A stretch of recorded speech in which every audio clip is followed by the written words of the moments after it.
The sand tore at her skin like tiny knives, each grain driven by winds so fierce they threatened to knock Deanna Foster clean off her feet. And she knew with absolute certainty that if she fell now, she would die alone in this God-forsaken stretch of Texas desert in the spring of 1878. She had been walking for 3 hours since her stagecoach overturned, the driver dead, the other passengers scattered or worse. Deanna had chosen a direction and walked, praying it was toward Taylor rather than deeper into the wilderness. Her dress was shredded, her face wrapped in what remained of her shawl, her eyes mere slits against the stinging assault. Every breath felt like inhaling fire and grit. The world had become nothing but brown fury, the sun a dim orange glow somewhere overhead, useless for navigation. Her legs trembled with exhaustion. 23 years old, a schoolteacher from Austin traveling to take a position in a small town north of Taylor, and this was how it would end. No family to mourn her properly, just a brother back east who had not written in 2 years. Deanna stumbled, caught herself, forced another step forward. Then another. Her throat was so dry she could not even cough anymore. Through the howling wind she thought she heard something. A shout perhaps, or maybe her mind was playing tricks, offering false hope before the end. She staggered forward, and then suddenly there was a massive shape beside her, dark and huge, and strong hands grabbed her waist. "I got you," a man's voice yelled against the wind. Before Deanna could process what was happening, she was lifted clean off the ground with surprising gentleness and pulled upward. She found herself pressed against a solid chest, arms like iron bands around her, and then she was settled sideways across a saddle, a horse moving beneath her. The man swung up behind her with practiced ease, one arm locking around her waist to hold her secure. "Hold on," he shouted, and the horse surged forward. Deanna clung to him because there was nothing else to do, her fingers gripping rough fabric, her face pressed against his chest where the air was slightly less brutal. The horse moved with purpose, and the man seemed to know exactly where he was going despite the blinding sand. She could feel the animal's powerful muscles working beneath them, could feel the steady thud of the man's heartbeat against her cheek, could feel his arm holding her with both strength and care. Time lost meaning. It could have been minutes or an hour. Deanna's awareness narrowed to the rhythm of the horse's gait, the man's solid presence, the desperate hope that he truly knew the way to safety. Her body ached everywhere, and she was so tired she could barely keep her eyes open, even slitted against the storm as they were. Then the quality of the air changed. The wind's fury lessened fractionally, and she sensed walls around them, blessed shelter. The horse slowed, then stopped. The roar of the storm became muffled. "Easy now," the man said, his voice gentler than before but still raised to be heard. "Let me get you down." He dismounted with fluid grace, then reached up for her. Deanna tried to help, but her body would not cooperate properly. Her muscles had locked up, and when her feet touched the ground, her legs buckled. He caught her immediately, sweeping her up into his arms as though she weighed nothing. "I got you," he said again, and there was something in his voice, a steadiness that made her believe him. Diana's head lolled against his shoulder as he carried her. She had impressions of dim space, the smell of hay and horses, rough wooden walls that blocked the worst of the wind. He set her down on something soft, a pile of blankets perhaps, and then he was moving around with swift efficiency. "Need to get that sand off your face," he said, crouching beside her. "Can you open your eyes?" Deanna tried. Her eyelids felt glued shut with grit. She managed to force them open slightly and got a blurred impression of a man's face, strong features, concern in his eyes. "That's good," he said. "This is going to be cold, but it will help." He had a canteen, and he poured water carefully onto a cloth, then began wiping her face with surprising gentleness. The water was indeed cold, shocking against her abraded skin, but it felt like heaven. He worked methodically, cleaning the sand from around her eyes, her nose, her mouth. When he was satisfied, he held the canteen to her lips. "Small sips," he instructed. "Not too fast or you will be sick." Diana obeyed, letting the water trickle into her parched mouth. It took every ounce of self-control not to gulp it down. He let her have a few swallows, then pulled it back. "More in a minute," he promised. "Let that settle first," she nodded weakly. Now that her eyes were clearer, she could see him better. He was perhaps 26 or 27, with dark hair that curled slightly where it brushed his collar, tanned skin that spoke of long days in the sun, and eyes that were an unusual shade of gray-green. A strong jaw, a straight nose, a mouth that looked like it smiled often, though it was serious now with concern. He wore a dusty shirt and vest, a bandana around his neck, and there was a quiet confidence in the way he moved. "Who are you?" Diana managed to rasp out, her voice barely recognizable. "Liam Jameson," he said. "I have a ranch about 5 miles northwest of Taylor. Saw the stagecoach overturned when I was checking on some of my stock. Found the driver but no passengers at first. Started searching and spotted you heading the wrong direction." "Wrong direction," she repeated and felt a hysterical laugh bubble up. It came out as a cough. "Hey, easy," Liam said, steadying her with a hand on her shoulder. "You did good. Stayed on your feet, kept moving. That takes strength. I thought I was going to die out there. You did not, though. You are safe now." He said it with such simple certainty that Diana felt tears prick her eyes.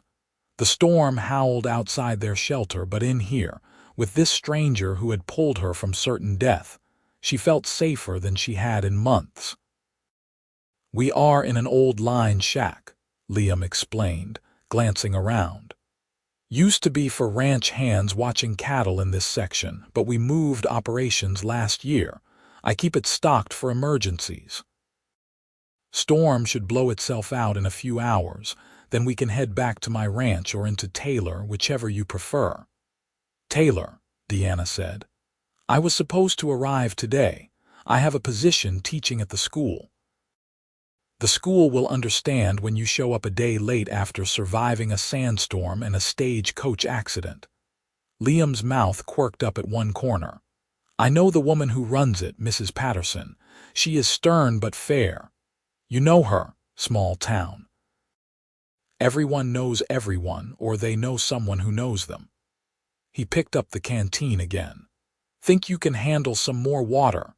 Diana nodded, and this time when he held it to her lips, her hands were steady enough to help hold it.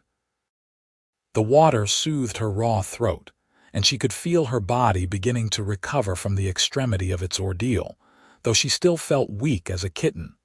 Liam settled back on his heels, watching her with those unusual eyes. "Are you hurt anywhere beyond the scrapes? Any pain I should know about?" Diana took mental inventory of her body. Everything ached, but it was the general ache of exhaustion and being battered by wind and sand, not the sharp pain of broken bones or serious injury. "I think I am just bruised and tired." "That is good." He stood, moving to a corner of the small structure where supplies were stored. "I have some jerky and hardtack here if you can eat. Nothing fancy, but it will help. I don't want to take your supplies." Liam turned to look at her, one eyebrow raised. "You just walked through a killing storm and survived a stagecoach wreck. You are taking the food." There was no arguing with that tone, and truthfully, Diana was too tired to argue anyway.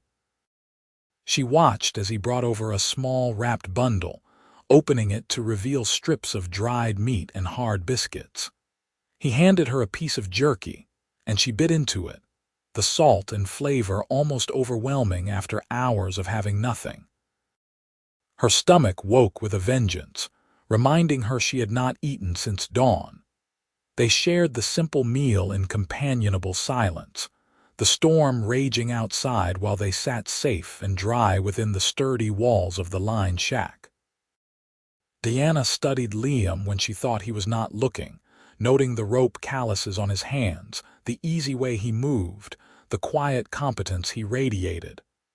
This was a man comfortable in his skin, comfortable in this hard land. "You said you were checking on stock," Deanna said after a while. "In this storm." "Storm was not this bad when I headed out this morning," Liam replied. "These spring storms can blow up fast, though. I was trying to get back to the ranch when I spotted the overturned coach. Knew I had to check it, storms or no storms." He met her eyes. "Glad I did." "So am I," Deanna said softly. "You saved my life. You saved your own life by keeping on your feet and not giving up." Liam's expression was serious. "I have seen men twice your size curl up and quit when faced with less.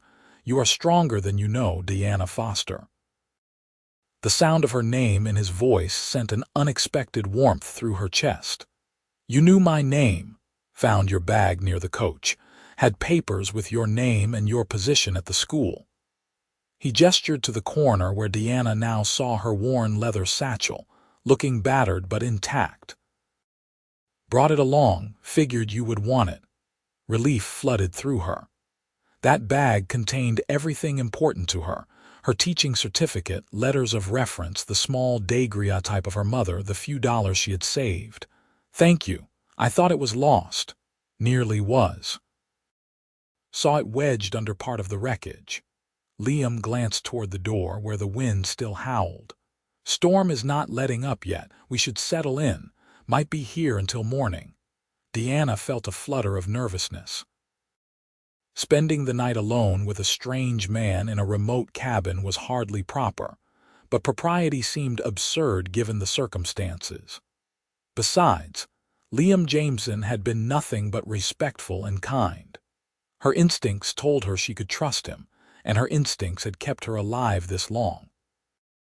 "I suppose we do not have much choice," she said. "I will bed down over there," Liam said, pointing to the opposite side of the small structure.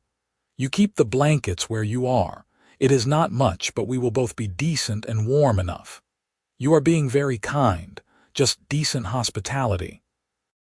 But his eyes were warm when he looked at her, and Deanna felt that flutter in her chest again, different from nervousness.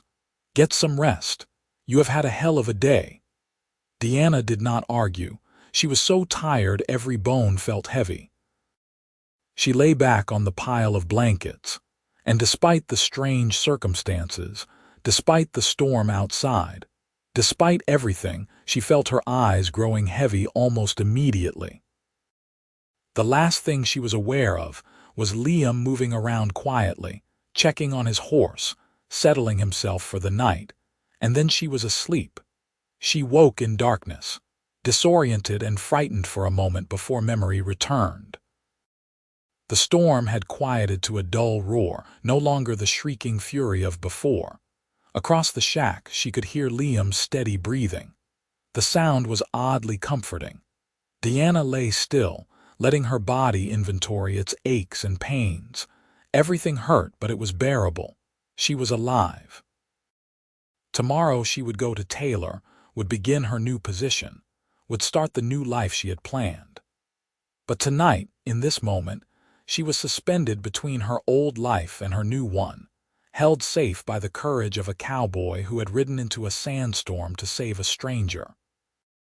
Deanna closed her eyes and let herself drift back to sleep, feeling safer than she had any right to feel. When she woke again, pale light was filtering through the cracks in the walls. The storm had passed, leaving behind an eerie stillness. Deanna sat up slowly, every muscle protesting. Liam was already awake, standing by the door and looking out at the new day. "Morning," he said, turning when he heard her move. "How are you feeling?" "Like I was dragged behind a horse for 10 miles, Deanna admitted, "but alive." "That is a start." Liam came over, offering her the canteen again. "Drink. We have a bit of a ride ahead of us." Deanna drank gratefully, then attempted to stand. Her legs wobbled but held. She looked down at her dress and winced. It was torn, stained, and thoroughly ruined. "I look like something the cat dragged in." "You look like someone who survived," Liam corrected. "There is a difference. But if you want, we can stop by my ranch first. My sister is staying there right now, and she might have something you can borrow to clean up before we go into town." "You have a sister?" "3 of them, actually, but only Laura is at the ranch right now. She is younger than you, 19, but you are close enough in size, I think." The offer was tempting. Deanna did not relish the idea of arriving at her new position looking like a disaster. "If it is not too much trouble." "No trouble at all." Liam smiled, and Deanna's heart did an odd little skip. His whole face changed when he smiled, becoming boyish and warm. "Come on. Let us get you on a horse and head out. The day is going to heat up fast after last night's blow." Outside, the world was transformed. Sand had drifted into new patterns, covering some things, exposing others. The air was crystal clear, the sky a brilliant blue that hurt to look at. Liam's horse, a big bay gelding, stood patiently where it had been sheltered against the shack's wall. "This is Ranger," Liam said, patting the horse's neck. "He has carried double before, and he will get us home steady." He mounted first, then reached down for Deanna. She grasped his arm and let him pull her up, settling sideways across the saddle in front of him again. His arm came around her waist, secure and steady, and she tried not to think about how aware she was of his body behind hers, the warmth of him, the strength. "Ready?" Liam asked, his voice close to her ear. "Ready," Deanna confirmed, and they set off across the transformed landscape. The ride to Liam's ranch took just over an hour, the horse moving at a steady walk across the sandy terrain. Deanna found herself relaxing into the rhythm of the ride, into the security of Liam's arm around her. They talked as they rode, their conversation flowing easily. He told her about his ranch, how he had inherited it from his father 3 years ago and had been building it up since. She told him about leaving Austin, about wanting to make a difference as a teacher, about the excitement and nervousness of starting fresh in a new place. "Taylor is a good town," Liam said. "Growing but still small enough that people look after each other. You will like it there, I think." "I hope so. I hope they like me too." "They will." He said it with such confidence that Deanna found herself believing him. When the ranch house came into view, Diana felt a surge of surprise. She had been expecting something rough and utilitarian, but while the house was certainly simple, it was also well kept and clearly built with care. A wide porch wrapped around the front, and there were actual glass windows, a luxury out here. A barn and several outbuildings stood nearby, all in good repair. "You built this?" Deanna asked. "My father started it. I finished it and added on. Takes time to build something that will last." There was pride in Liam's voice, the quiet pride of a man who worked with his hands and saw the results of his labor. A young woman appeared on the porch as they rode up, shading her eyes against the morning sun. She had the same dark hair as Liam, but her eyes were blue where his were that unusual gray-green. "Liam," she called out. "We were worried sick." "You did not come home last night. Got caught in the storm, Laura," Liam called back, dismounting and then reaching up to help Deanna down. "And I found someone who needed help." Laura hurried over, her eyes widening as she took in Diana's bedraggled appearance. "Oh my goodness, are you all right?" "I will be, thanks to your brother," Deanna said. "I am Deanna Foster, Laura Jameson." The younger woman's face was full of concern and curiosity. "Come inside, please. You look like you have been through an ordeal." Within minutes, Deanna found herself swept into the comfortable chaos of the ranch house.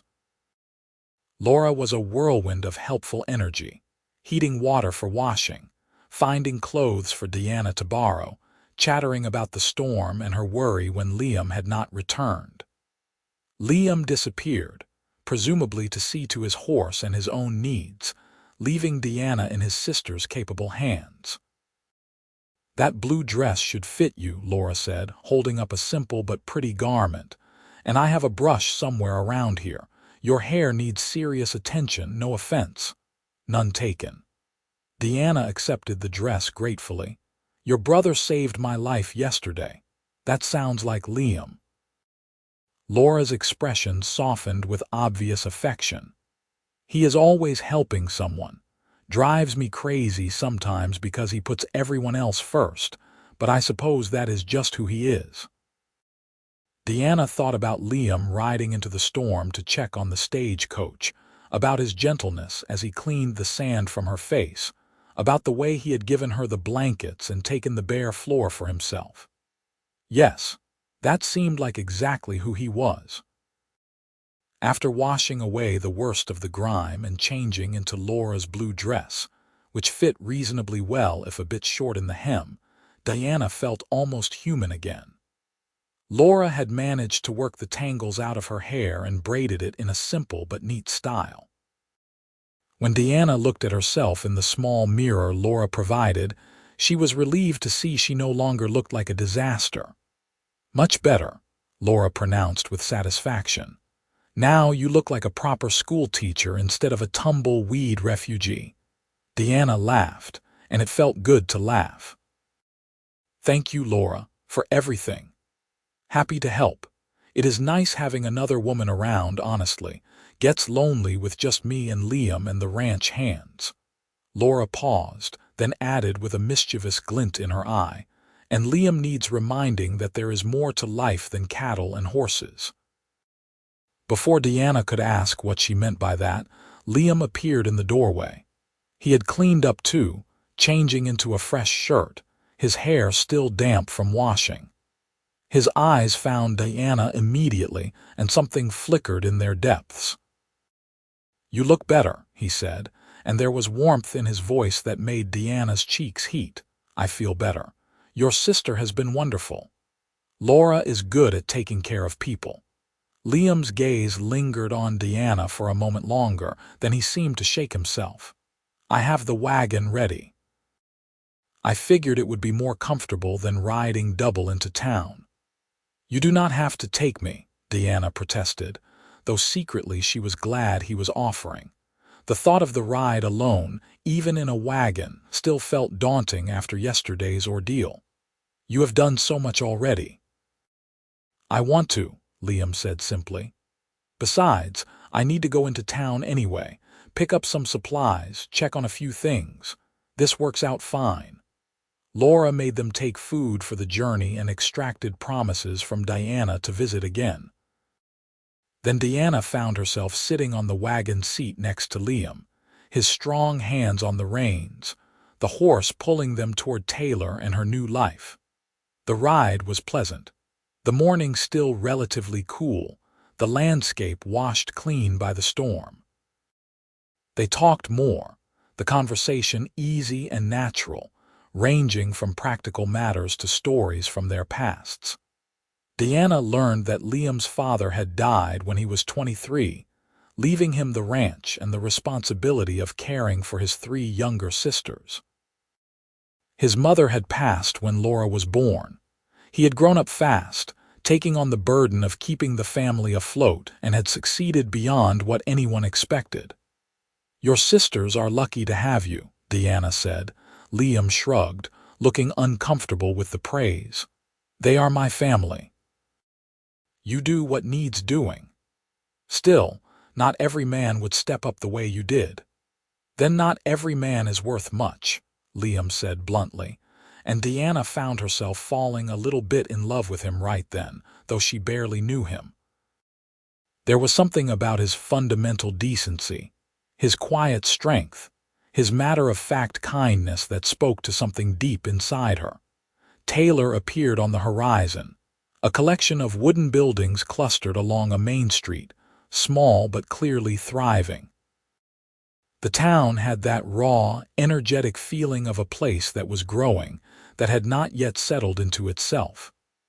Liam guided the wagon down the main street, pointing out landmarks: the general store, the saloon, the church, the doctor's office.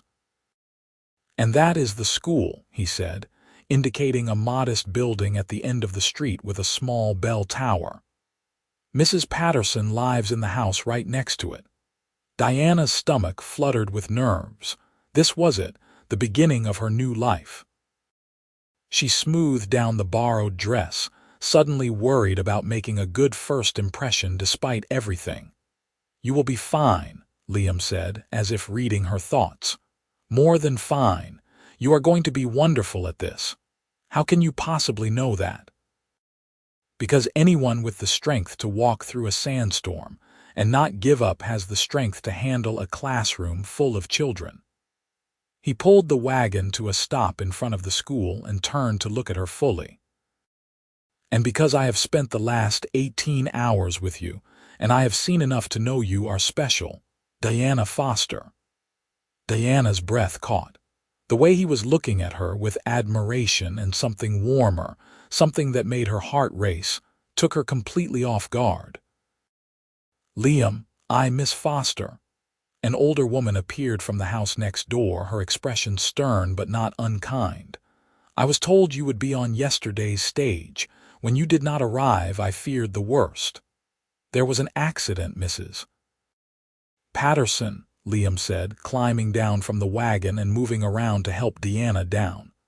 "The stagecoach overturned in the storm. Miss Foster was very lucky to survive." Mrs. Patterson's expression shifted to concern. "Good heavens! Are you all right, child?" "I am, thanks to Mr. Jameson."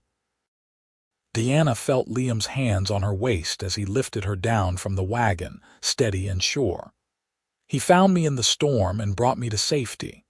Then we owe him a debt of gratitude." Mrs. Patterson looked at Liam with approval. "Your father would be proud of the man you have become, Liam Jameson." Liam ducked his head, clearly uncomfortable with the attention. "Just did what anyone would do, madam. We both know that is not true, but I will not embarrass you further." Mrs. Patterson turned her attention back to Diana. "Come inside, dear. You must be exhausted. We can discuss your duties later, once you have had a chance to properly rest and recover." Diana felt torn.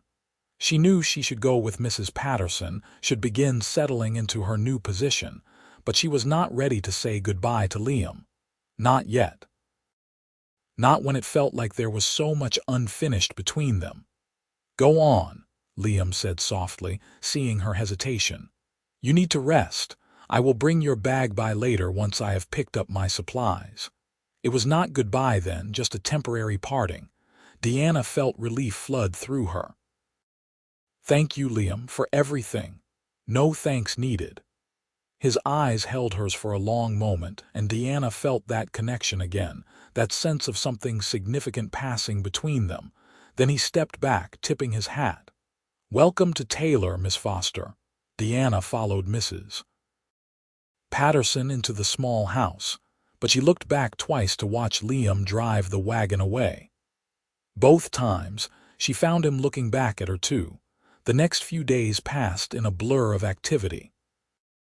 Diana threw herself into preparing for her teaching duties, meeting the children she would instruct, organizing the classroom, and settling into the small room Mrs. Patterson had provided for her use.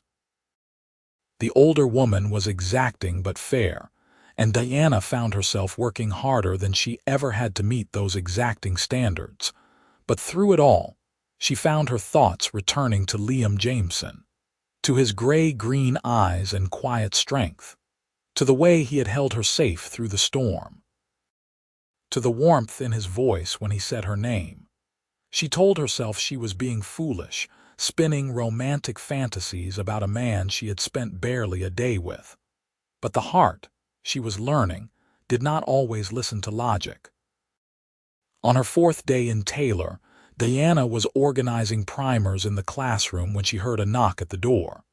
She turned to find Liam standing in the doorway, hat in hand, looking almost nervous. "Mr. Jameson," she said, and could not keep the pleasure from her voice. "This is a surprise. I hope I am not interrupting." He stepped inside, his eyes taking in the neat rows of desks, the slate board on the wall, the careful organization Diana had imposed on the space. "Looks like you have been busy. School starts Monday, so I am trying to be prepared."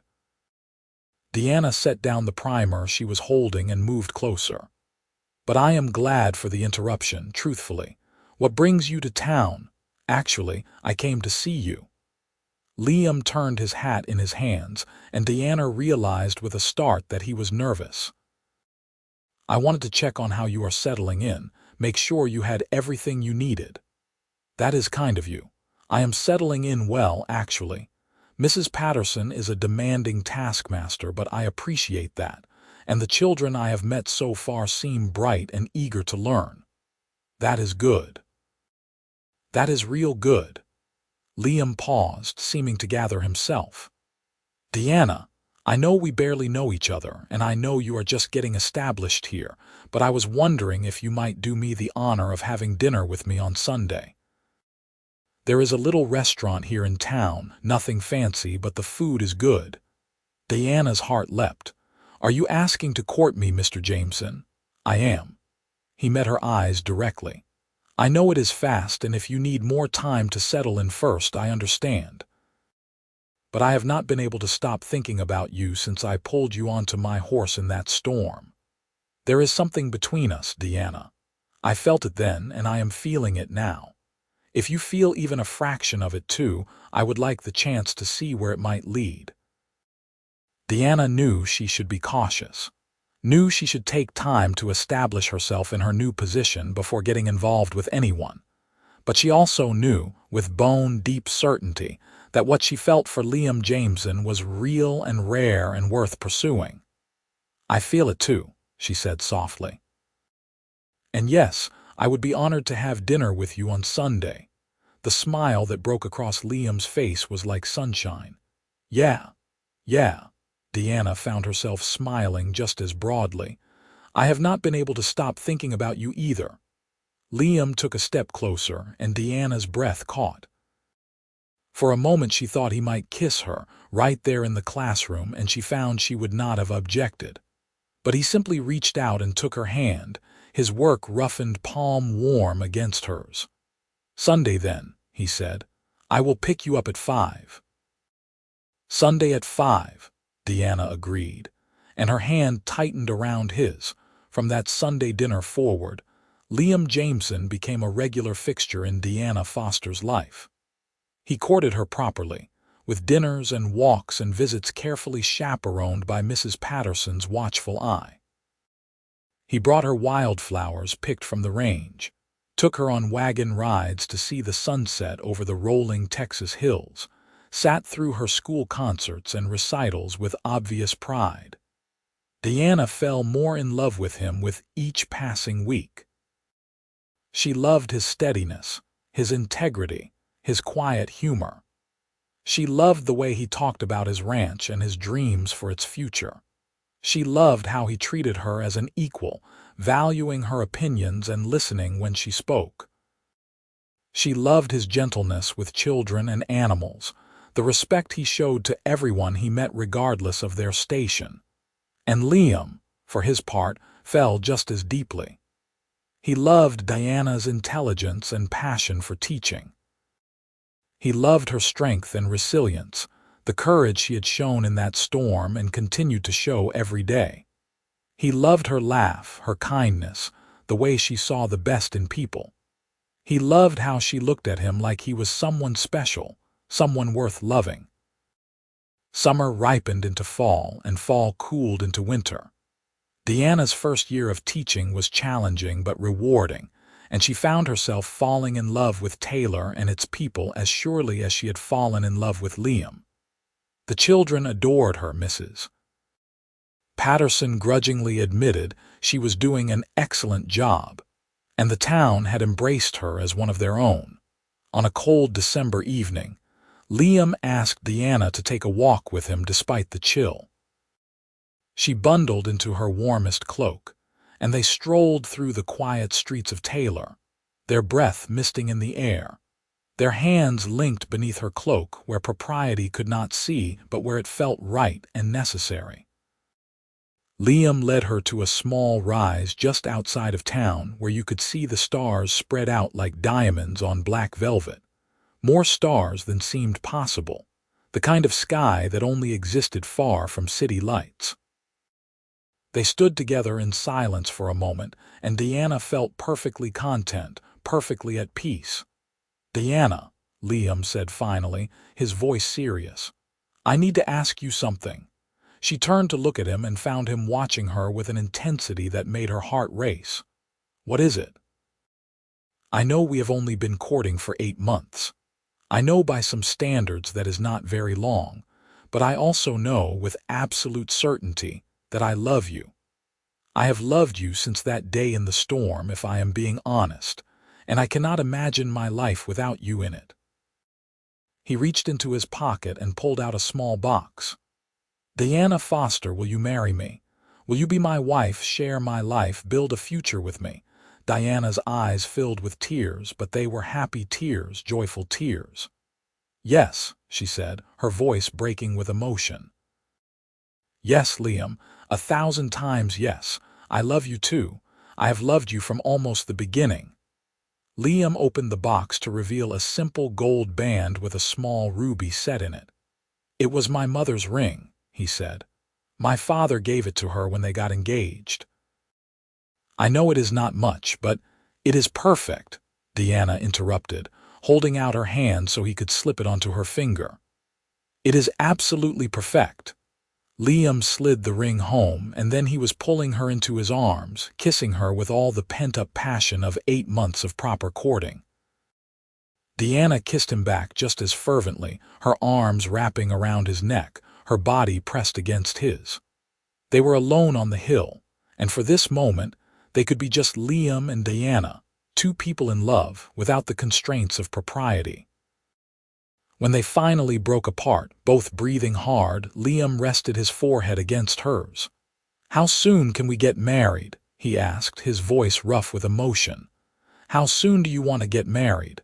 Tomorrow would not be soon enough for me." Deanna laughed, giddy with happiness.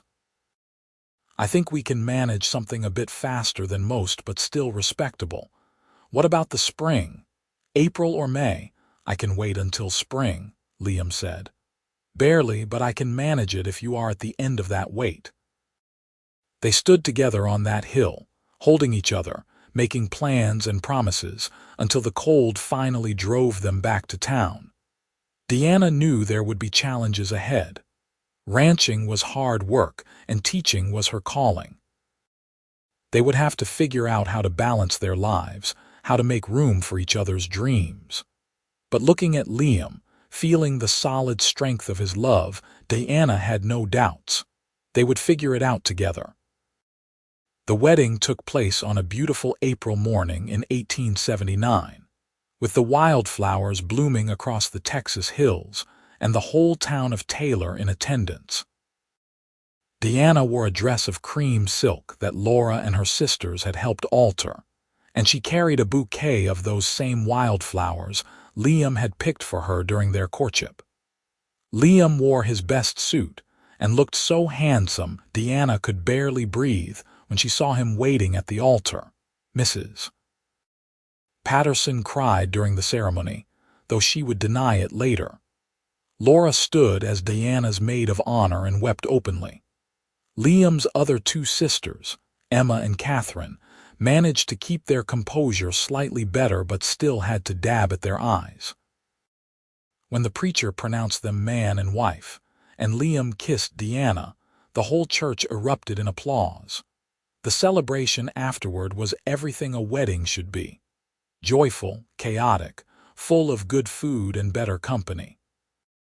Deanna danced with her new husband, with the townspeople who had become her friends, with her students who were so excited to see their teacher get married. Liam never seemed to stop smiling, and Deanna felt so happy she thought her heart might burst from it. As the sun began to set, Liam pulled Deanna aside. "Ready to go home, Mrs. Jameson?" he asked, and Diana loved the way her new name sounded in his voice. "More than ready," she said. They slipped away from the celebration, Liam having already arranged for their belongings to be taken to the ranch. The ride to the ranch was different from that first ride over a year ago. Then, Diana had been a stranger, exhausted and frightened. Now she was going home with her husband, filled with anticipation for their life together. Liam carried her over the threshold of the ranch house despite her laughing protests, and Laura, who had come home earlier to give them privacy, had made herself scarce in the wing where her bedroom was located. The house was quiet, lit by lamplight, welcoming. "Welcome home, Diana," Liam said, setting her down gently and cupping her face in his hands. "For real this time. Forever this time." "Forever," Diana agreed and kissed him. Their wedding night was everything it should be. Tender and passionate, awkward in moments the way first times always are, but perfect in the ways that mattered. They learned each other slowly, with care and growing confidence, and when Diana finally fell asleep in her husband's arms, she felt complete in a way she had never felt before. The first year of their marriage brought adjustments and challenges. Diana continued teaching through that spring, but by summer, she discovered she was pregnant. She taught through the fall, her belly growing round beneath her dresses, until Mrs. Patterson insisted she take leave for the baby's arrival. In February of 1880, Diana gave birth to a healthy baby boy they named James, after Liam's father, holding their son for the first time, with Liam sitting beside her on their bed, his arm around her shoulders, his eyes wet with tears of joy. Diana thought back to that day in the Sandstorm. If someone had told her then that within 2 years she would be married to the cowboy who saved her, living on his ranch, holding their child, she would never have believed it. But here she was, and she had never been happier. "He is perfect," Liam whispered, touching James's tiny hand with one gentle finger. "You are perfect. I am the luckiest man alive." "We are all lucky," Diana said, leaning her head against his shoulder. "Lucky we found each other. Lucky we had the courage to build this life together." Diana stayed home with James for the next few years, and their family continued to grow. In 1882, they welcomed a daughter they named Rose, and in 1885, another daughter they called Margaret. The ranch prospered under Liam's careful management, growing from a modest operation to one of the more successful spreads in the county. Laura eventually married a kind farmer from a neighboring town, and Liam's other sisters found good marriages as well. When their youngest, Margaret, started school, Diana found herself missing teaching. She and Liam discussed it at length, weighing the challenges of balancing ranch life with her returning to work. In the end, they decided she would teach part-time, handling older students who needed more advanced instruction, a compromise that let her pursue her passion while still being present for their children. Years passed in the way they do when life is good, quickly, filled with work and love and the everyday moments that make up a marriage. There were hard times, certainly. Droughts that tested the ranch, illnesses that frightened them, disagreements that required patience and communication to resolve. But through it all, Liam and Diana faced everything together, their bond growing stronger with each passing year. On their 20th wedding anniversary in 1899, Liam surprised Diana by organizing a celebration at the ranch. Their children, now grown or nearly so, helped prepare. James was 19 and working the ranch alongside his father, already showing the same steady character that defined Liam. Rose was 17, sweet and beautiful, with her mother's intelligence and her father's quiet strength. Margaret, at 14, was a whirlwind of energy and opinions, making them laugh daily with her observations on the world. The house was full of friends and family, laughter and music spilling out into the warm spring evening. At one point, Deanna found herself standing on the porch, watching the celebration, marveling at the life they had built. Liam came to stand beside her, slipping his arm around her waist in that familiar, comfortable way. "What are you thinking about?" he asked. "About how far we have come," Deanna said, leaning into him. "Do you remember that day, the sandstorm?" "Every detail," Liam said. "I saw you through that brown fury, stumbling but still fighting. Thought you were the bravest thing I had ever seen. I was terrified." Bravery and being terrified are not mutually exclusive. He turned her to face him, his hands on her waist. "Diana, these 20 years with you have been the best of my life.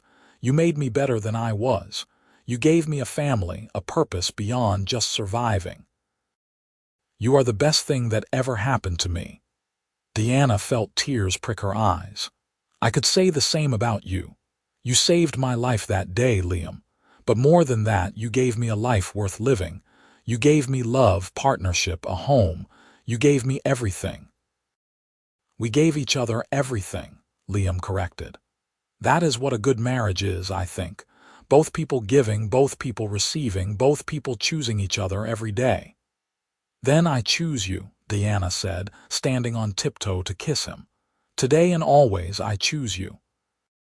"And I choose you," Liam said against her lips. "Forever." Inside, someone called for them to come cut the cake. Their children were laughing about something, their voices carrying through the open windows. Friends were singing an off-key but enthusiastic rendition of a popular song. Life was happening all around them, full and rich and good.